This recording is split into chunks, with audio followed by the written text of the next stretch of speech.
Bismillahirrahmanirrahim. One day, an old man walked into a field and planted a small tree. And then a passerby stopped and watched him curiously.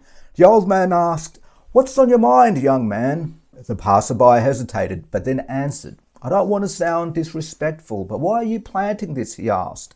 "You're already old. You won't live to see it grow." The old man wiped the dirt from his hands and smiled.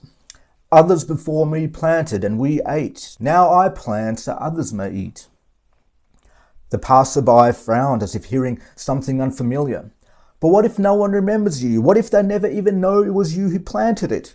The old man smiled again. "Does a tree ask who planted it, or does it simply stand offering shade to all?" Not long after, a wealthy man passed by and saw the old man's tree. He was impressed by the wisdom in his work and rewarded him with a gold coin. The old man smiled again. "Some trees take years to bear fruit, but mine bore fruit the same day it was planted." The wealthy man laughed at his wit and rewarded him again. The passerby, still standing there, shook his head. "You and your tree have outsmarted all of us," he said. The Prophet Muhammad ﷺ once said, "If the hour is about to be established and one of you has a seed in his hand, let him plant it." We don't plant for the sake of ourselves. We plant for the sake of Allah and for the ones who will come after us, for a reward that never fades. Well, I hope you guys like that story. It's not something I usually do, but hey, why not?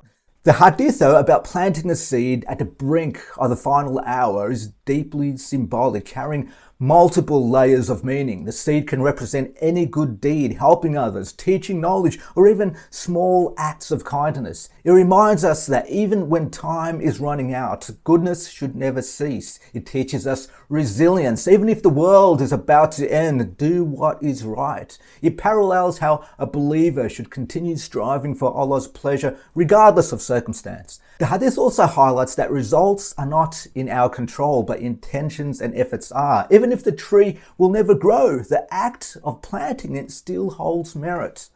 Maybe no one will know your name, maybe no one will remember your deeds, but Allah does. And one day, long after you're gone, someone will stand in the shade of what you left behind, and you will continue to receive the blessings from that, inshallah.